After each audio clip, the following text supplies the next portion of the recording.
तर सर्वात आधी तुझं नाव काय आणि MBBS इन नेपाळ का चूज केलं, काय कारण होतं, कसं झालं? माझं नाव मस्की हर्षराज हनुमंत आहे. हम्म. मी अंबाजोगाईचा आहे अच्छा. आणि मी नेपाळ चूज केलं कारण मार्क मला थोडेसे कमी होते आणि मग बेस्ट ऑप्शन मला नेपाळ वाटलं. हा, MBBS तर करायचं हा होतं. हो, म्हणून मी नेपाळकडे जास्त ओढ गेली. अच्छा, तर मग DR शिंदे एज्युकेशन बद्दल कशी माहिती मिळाली, कसा संपर्क झाला आणि कसं मार्गदर्शन मिळालं त्यांचं? आमच्या शेजारी एक दीदी आहे, ती सुद्धा नेपाळलाच आहे. ओके. आणि त्या दीदीने पण सर कडूनच केलं होतं. अच्छा. म्हणून ती दीदी म्हणली की सर कडून छान होऊ शकेल आणि ते बेस्ट आहे.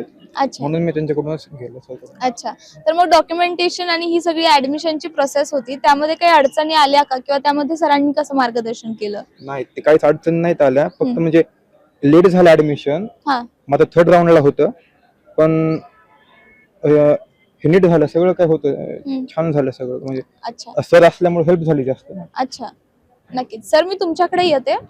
तर आता म्हणजे त्याच्या पूर्ण भविष्याचा प्रश्न होता आणि त्यासाठी मग DR शिंदे सरांची कशी मदत मिळाली, कसं मार्गदर्शन मिळालं एकूणच?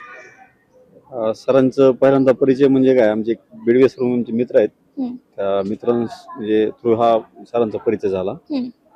आणि मुख्य म्हणजे सरांचं खूप सहकार्य लाभलं आम्हाला, कारण आम्ही थोडं म्हणजे 3rd राऊंड मध्ये आम्ही होतो ना, तर आम्ही असं पाहिलं की शेवटपर्यंत सर आमच्यासाठी म्हणजे तिथं थांबून राहिले. दुसरी गोष्ट तिथं म्हणजे कसं आहे, दरवर्षीप्रमाणे थोडस यावेळी जरा जास्त स्पर्धा होती नेपाळला सुद्धा. तर म्हणजे गेल्या वर्षीच्या मुलांचं सहजरित्या ऍडमिशन झालं होतं, यावर्षी सहज नाही झालं. थोडं 3rd राऊंडच्या मुलांना जे आपले आम्ही देवदाह चॉईस केलं होतं ते कॉलेज आम्हाला भेटलं नाही.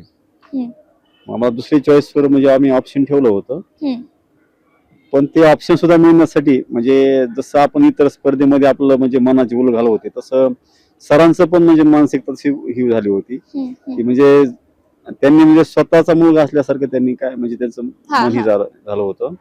तो खूप सहकार्य लाभलं सरांचं. दुसरी गोष्ट, तिथं जी काउन्सिलिंग सिस्टीम आहे इथली म्हणजे नेपाळ मधली पण त्यांचंही सहकार्य लाभलं, कारण इथले इंडियातले आणि नेपाळच्या दोन्हीच्या म्हणजे हे होऊ शकतं ना. बरोबर. तर तिथं काही आम्हाला अडचण आली नाही, व्यवस्थित म्हणजे डॉक्युमेंटेशन असेल किंवा इथून प्रवासाचे म्हणजे एरोप्लेनचा प्रवास असेल, सर्व एकदम म्हणजे व्यवस्थित झालं. अच्छा, तर मग काय शंका होत्या ऍडमिशनच्या अगोदर डोक्यात आणि त्या कशा सॉल्व्ह झाल्या DR शिंदे सरांकडून?